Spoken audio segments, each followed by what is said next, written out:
জালিমরা বেশি দিন থাকতে পারে না, এটা ইতিহাস সাক্ষী। কথা বলেন।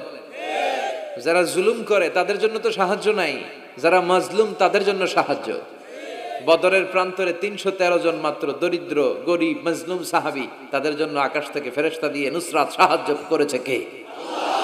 তার মানে মাজলুম আল্লাহর পক্ষে আর জালিমের বিপক্ষে, ঠিক কি না? জালিমের জন্য কোনো সাহায্য নাই, বরং দুনিয়ায় যারা জুলুম করে তাদের ক্ষমতা বেশি দিন থাকে না। ফেরাউন বেশি দিন থাকে নাই, থাকছে? নমরুদ বেশি দিন থাকে নাই, থাকছে? থাকতে পারে না। যারা দুনিয়াতে রক্ত ঝরায় এরা থাকতে পারে না, বরং যাদের রক্ত ঝরে তাদেরকে আল্লাহ বিজয় দিয়ে দেয়। আর যারা রক্ত ঝরায় এদের শেষ রক্ষাও হয় না, এরা জান নিয়ে পালাবার সুযোগ পায় না। কথা বলেন। এজন্য পরীক্ষা আসলে মুমিন ভয় পাবে? মুমিনের হৃদয়ে ভয় আছে কার? চিল্লায় বলেন। আল্লাহর ভয় নিয়ে থাকতে হবে। সাইয়েদনা ইব্রাহিমকে একটার পর একটা পরীক্ষায় আল্লাহ ফেলেছেন, একটার পর একটা পরীক্ষায় আল্লাহ ফেলেছেন, কিন্তু এই পরীক্ষায় তিনি গোল্ডেন এ প্লাস। সুবহানাল্লাহ পড়েন। পরীক্ষার ফলাফলে আল্লাহ কি বললেন? তোমার আমি কি বানাইলাম? নেতা। নেতা হওয়া এত সোজা না। লিডারশিপ কোয়ালিটিটা অনেক গুরুত্বপূর্ণ কোয়ালিটি, এটা চাইলেই পাওয়া যায় না। এটা নিজেকে তিলে তিলে পরীক্ষায় উত্তীর্ণ করে কষ্টি পাথর দিয়ে যাচাই বাছাই হওয়ার পরে নিজেকে প্রমাণ করে করে নেতা হতে হয়। চিৎকার করে বলেন ঠিক কিনা? আল্লাহ বললেন, আমি আমার খলিলরে খালি পরীক্ষার উপর পরীক্ষা নিলাম। যারে আল্লাহ ভালোবাসে বেশি তার জীবনে পরীক্ষাও। বিশ্ব নবীরে আল্লাহ বুঝাতে চাইলেন, ও আমার নবী, আপনার জীবনটা পরীক্ষাময়। এত পরীক্ষা দেখে বিচলিত হওয়ার কিছু নাই, টেনশনে পড়ার কিছু নাই, নিরাশ হওয়ার কিছু নাই। আপনার পিতা ইব্রাহিমকেও এরকম অনেকগুলো আমি পরীক্ষা নিয়েছি, আর প্রতিটা পরীক্ষায় আমার ইব্রাহিম খলিল সফলতার সাথে উত্তীর্ণ হয়েছে। আসাদুন নাসি বালাআন আল আম্বিয়া, এই পৃথিবীতে সবচেয়ে বেশি বালা মুসিবত আর পরীক্ষা আসে নবীদের। কাদের? সুম্মাল আমসাল ফাল আমসাল, এরপরে সিদ্দিকিনদের, সোহাদাদের, সলেহিনদের। ইবতালা আর রাজুলু হাসাবা দীনি, ব্যক্তির দিনদারি যত বেশি তার উপর আল্লাহর পরীক্ষাও। এজন্য মুমিন পরীক্ষাতে ভয় পায় না, মুমিন কখনো বিচলিত হয় না, মুমিন ভরসা রাখে একজনের উপর। চিল্লায় বলেন তিনি কে? আল্লাহ বললেন, পরীক্ষার পর পাহাড় সম পরীক্ষা দিয়ে আমি আমার খলিল ইব্রাহিমকে যাচাই করেছি। একটা পরীক্ষায় ইব্রাহিম ফেল করে নাই, প্রতিটা পরীক্ষায় পাস।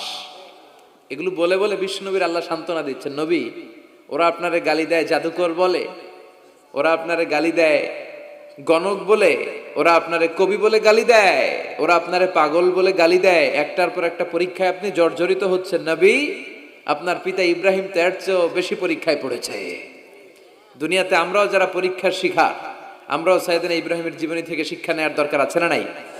গালি আসবে, মন্দ কথা আসবে, বিপদ আসবে, জেল জরিমানা আসবে, ঝুঁকি আসবে। এই ঝুঁকি আর রিস্কের মধ্য দিয়ে কালিমার দাওয়াতের প্রচারের কাজ করতে হবে। চিল্লা এখন ঠিক কিনা? এটাই মুমিনের বৈশিষ্ট্য। ঝুঁকি, বিপদ, পরীক্ষা, বালা মুসিবত, এগুলো মুমিনের লক ছাড়ে না, পিস ছাড়ে না। কারণ মুমিনরে পছন্দ করে কে? মুমিন খুব ভালো করেই জানে বিপদের পরেই বিজয় দান করবে কে। রাত্রি যত গভীর হয় সুবহে সাদেকের সময় কাছে আসতে থাকে, গর্ভবতী নারীর পেটের ব্যথা যত বাড়তে থাকে, নতুন মেহমান দুনিয়ায় আসার সময় ঘনাতে থাকে, তেমনি ইসলামের পক্ষে যারা কথা বলে তাদের উপর বিপদ, ঝুঁকি, অত্যাচার, অনাচার যত বাড়তে থাকে, কালেমার বিজয়ের সময়টাও কাছে আসতে থাকে, কাছে আসতে থাকে। এই নাজরানা আমাদেরকে দিতে হবে, পরীক্ষায় আমাদেরকে সাইয়েদনা ইব্রাহিমের মতো উত্তীর্ণ হতে হবে।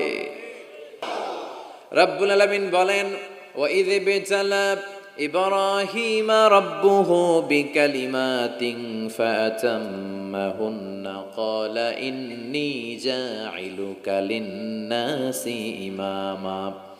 ও খলিল, একটার পর একটা পরীক্ষা আমি তোমার জীবনে নিয়েছি। বিশ্বনবীরে বললেন, আমার ইব্রাহিমের উপর একটার পর একটা পরীক্ষা আমি নিয়েছি, ইব্রাহিম প্রতিটা পরীক্ষায় পাস। আর খুশি হয়ে আমি বললাম, ইব্রাহিম, আমি তোমার নেতা বানায় দিলাম। Allah put Sayyidina Ibrahim in some tests and trials.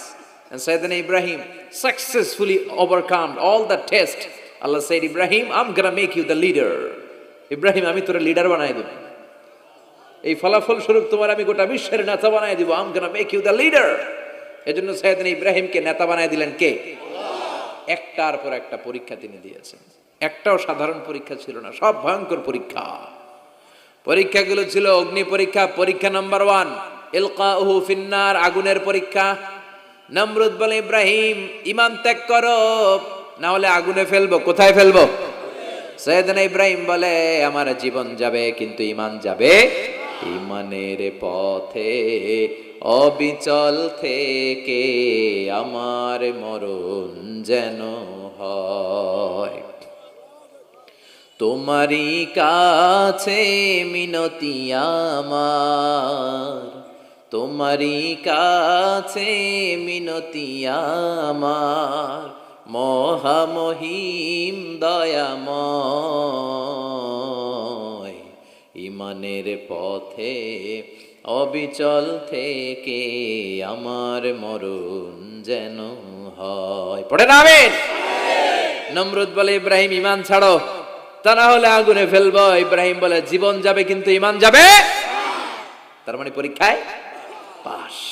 আগুনে ফেলে দেয়া হলো, ঈমান হারা করতে পারে নাই নমরুদ। তার মানে আগুনের পরীক্ষা নাকি ফেল না পাস। তো ইসলাম ডিফেন্সিভ অ্যাটিটিউডে বিশ্বাসী। আক্রমণের শিকার হলে প্রতিরোধ করে। মার খেতে খেতে দেয়ালে পিঠ ঠেকে গেলে তখন ইসলামও দুই একটা মারে। কথা কন। কিন্তু শুরুতে ইসলাম আক্রমণ করে না। বিষ্ণু ঈসা ইসলাম যত রাজা বাদশাদের কাছে চিঠি পাঠিয়েছেন, উনি লিখে দিয়েছেন, আসলিম তাসলাম, ইসলাম মানো, তোমার শান্তি দিবে কে? ইসলামের ভেতরে শান্তি আছে না নাই? গোটা বিশ্বব্যাপী এখন ইসলামের গণজোয়ার। কথা বলেন। দেখবেন অন্যান্য ধর্মের লোকেরা কালিমা পড়ে পড়ে মুসলমান হতে শুরু করেছে, তাই না? তো যে ধর্মের দায়িত্ব নিয়েছেন এক আল্লাহ, যে ধর্মের আওয়াজকে আলোকে প্রজ্বলিত রাখার ওয়াদা দিয়েছেন আল্লাহ, সেই ধর্মের অগ্রযাত্রাকে কোনো শক্তি ঠেকায় দিতে পারে? এটা অসম্ভব। ওরা চায় ওদের মুখের ফুৎকারে ইসলামের আলো নিভিয়ে দিতে। আল্লাহ বলে, আমি কিয়ামত পর্যন্ত এ আলোকে জ্বালায়া দিব, প্রজ্বলিত করে দিব। এজন্য আমরা সালাতের পরে বলি, রদিতু বিল্লাহি ওয়া বিল ইসলামি দীনা। আল্লাহ আপনার রব হিসেবে পেয়ে আমরা খুশি, আর ইসলামের দিন হিসেবে পেয়ে আমরা খুশি। আমাদের রব কে? কথা বলেন, রব কে? আল্লাহ আমার রব, এই রবি আমার সব। আল্লাহ আমার রব, এই রবি আমার সব। দমে দমে তনু মনে তারি অনুভব। তোমার দুনিয়াতে আমি যেদিকে তাকাই, অথই নেয়ামতে ডুবে আছি সবাই। পাখ পাখালির গানে শুনি তসবিহ কলরব, তসবিহ কলরব। আল্লাহ আমার রব, এই রবি আমার সব। ঠিক কিনা? এজন্য কবরের প্রথম প্রশ্ন হচ্ছে, মার রব্বুক, হু ইজ ইউর লর্ড? তোমার রব কে? আমাদের রব। ওমা দীনুক, তোমার ধর্ম কি? আমরা বলবো ইসলাম। ইসলাম আমার ধর্ম। বিশ্বনবীর চেহারা দেখিয়ে বলা হবে, আতাআরিফু মান হাযার রাজুল, এই লোকটারে কি তুমি চিনো? আমরা কি বলবো? বালা, অবশ্যই আমরা চিনি। এই নবীর জন্য আমরা দেহের তাজা রক্ত বিলিয়ে দিতেও দ্বিধাবোধ করি না, ঠিক কিনা? কিন্তু ইসলাম বিরোধী শক্তি যারা, তাদেরকে যখন জিজ্ঞেস করা হবে, মার রব্বুক, তোর রব কে? ও বলবে, লা আদরি, আমি কিছু জানি না। কথা বলেন। আমার দীনুক, তোর ধর্ম কি? সে বলবে, ধর্ম টর্ম আমি বুঝি না, আমি ধর্মরে খালি বাস দিতাম। কথা বলেন। আমি সবসময় ধর্মের পিছনে লেগে থাকতাম, ধর্ম আমার ভালো লাগতো না। যেখানেই ধর্মের কথা, ওখানে আমি জুলুম চালাতাম। আচ্ছা, আরিফু মান হাযার রাজুল, এই লোকটারে চিনো? না, চিনি না। তবে এই লোকটার বিরুদ্ধে আমি দুনিয়াতে বিষোদ্গার করতাম, ওনার বিরুদ্ধে কার্টুন ছাপিয়ে পত্রিকায় উঠিয়ে দিতাম। ফেরেশতারা বলবে, লা দারাইতা ওয়ালা চালাইতা, তুই তো কিচ্ছু বললি না। 3টা প্রশ্ন করলাম, একটার উত্তর দিতে পারলি না। এবার শুরু হবে মাইর, শুরু হবে ফায়ুতরাকু বিমাতারিকা মিন হাদিদ, লোহার হাতুড়ি দিয়ে ওরে পিটানো শুরু করা হবে। পিটাতে পিটাতে ওর গায়ের গোশতগুলো পিটিয়ে থেতলে ফেলা হবে। ওয়াইকালু লিল আরদি ইলতামি, কবরের মাটিকে বলা হবে দুই দিক থেকে চাপা দাও। ফাতাখতালিফা আদলাউ, এমন চাপা দেয়া হবে ওর ডান পাশের পাঁজরের হাড্ডি বাঁয়ে চলে যাবে, বাম পাশের পাঁজরের হাড্ডি ডানে চলে আসবে। হাত্তা সা, কিয়ামত পর্যন্ত এই শাস্তি চলতেই থাকবে। এজন্য বিশ্বনবী দোয়াতে বলতেন, আল্লাহুম্মা ইন্না নাউযু বিকা মিন আযাবিল কবর, আল্লাহ আমি আপনার কাছে কবরের আযাব থেকে পানাহ চাই। আবার বিশ্বনবী বলতেন, লা ইউসাল্লিমান্না আহাদুকুম হাত্তা ইয়াতাআওয়াদা আন আরবা, কেউ যেন নামাজে চারটা জিনিস থেকে আল্লাহর কাছে পানাহ না আছে, সালাম না ফিরায়। প্রত্যেকে যেন সালাম ফিরানোর আগে পরে আল্লাহুম্মা ইন্না নাউযু বিকা মিন আযাবিল কবর ওয়া নাউযু বিকা মিন আযাবি জাহান্নাম ওয়া নাউযু বিকা মিন ফিতনাতিল মাহইয়া ওয়াল মামাত ওয়া নাউযু বিকা মিন ফিতনাতিল মাসিহিদ দাজ্জাল। আল্লাহ আমি কবরের আযাব থেকে পানাহ চাই, আমি জাহান্নামের আযাব থেকে পানাহ চাই, আমি জীবন মৃত্যুর ফিতনা থেকে আপনার কাছে পানাহ চাই, আমি দাজ্জালের ফিতনা থেকে আপনার কাছে বাঁচতে চাই। প্রত্যেক সালাতের সালাম ফিরানোর আগে সুযোগ থাকলে এই দোয়াটা পড়ার দরকার আছে না নাই? আমরা শুধু দোয়ায়ে মাসুরা পড়েই শেষ করে দেই না, সুযোগ থাকলে এটাও পড়বেন। দোয়ায়ে মাসুরা এটাও খুব ভালো দোয়া, মাসনুন দোয়া। আল্লাহুম্মা ইন্নী, পড়েন আল্লাহুম্মা ইন্নী যালামতু নাফসি, আল্লাহ অনেক জুলুম করেছি, জুলমান কাসীরা, অনেক পাপ, কত যে পাপ করছি আমি জানি আর আমার আল্লাহ জানে, গোটা বিশ্বের কেউ জানে না, কিন্তু আমার পাপের হিসাব আমার কাছে আছে না নাই? কথা বলেন। পৃথিবী না জানুক আমি তো জানি, আমি কি পাপ করেছি হায়। পৃথিবী না জানুক আমি তো জানি, আমি কি পাপ করেছি হায়। আমার পাপের করলে বিচার, বাঁচার আমার নাই উপায়। দয়াময় প্রভু মাফ করো আমায়, মাফ করো আমায়। পড়েন আমিন। পৃথিবী না জানলো আমার পাপের হিসাব আমার কাছে আছে না নাই? আমরা পাপ করলে মাফ করে কে? আল্লাহ বলে, শয়তানের কাজ হচ্ছে ওয়াসওয়াসা দেওয়া, তোদের কাজ হচ্ছে ওই ওয়াসওয়াসায় পড়ে পাপ করা, আমার কাজ খালি মাফ করা। শয়তান আল্লাহরে চ্যালেঞ্জ দিয়ে বলল, আল্লাহ তুমি আমার জাহান্নামী বানালা, তোমার সবগুলা বান্দারে জাহান্নামে আমি নিয়ে যাবো, একটারও জান্নাতে ঢুকতে দিব না। আমি আপনার চ্যালেঞ্জ দিলাম আল্লাহ, আপনি জান্নাতে নিতে পারবেন না। লা আকুদান্না লাহুম সিরাতাকাল মুস্তাকিম, আমি সিরাতাল মুস্তাকিমের পথে বসে থাকবো। ওরা তাফসির মাহফিলে যেতে চাইবে, ওয়াসওয়াসা দিয়ে গানের কনসার্টে নিয়ে যাব। আমি ডান দিক থেকে ধোকা দেব, বাম দিক থেকে, সামনে থেকে, পেছন থেকে। ওয়ালা তাজিদু আকসারাহুম শাকিরিন, আপনি একটারও জান্নাতে ঢুকাতে পারবেন না। আল্লাহ বললেন, তুই আমারে চ্যালেঞ্জ দিলি, আমিও তোর চ্যালেঞ্জ নিলাম। সুবহানাল্লাহ পড়েন। আল্লাহ বলেন, ওয়া ইজ্জাতি ওয়া জালালি ওয়া ইরতিফাই মাকানি, আমার ইজ্জতের কসম, আমার জালালিয়াতের কসম, আমার ক্ষমতা, আমার দাপটের কসম, লা আগফিরান্না লাহুম মা দামু ইস্তাগফিরুনি, আমি আমার বান্দাদেরকে ততক্ষণ পর্যন্ত ক্ষমা করতে থাকবো যতক্ষণ পর্যন্ত তারা ইস্তেগফার করবে। আজীবন পাপ করে, অন্যায় করে একবার চোখের পানি ছেড়ে আমার কাছে ক্ষমা চাইবে, আমি সব গুনাহ মাফ করে দেব। তুই কি করবি? আমি ক্ষমা করে দেব, তুই কি করবি? আল্লাহু আকবার। তিনি দয়ার সাগর, তিনি মায়ার সাগর, তার দয়া মায়ার শেষ নাই।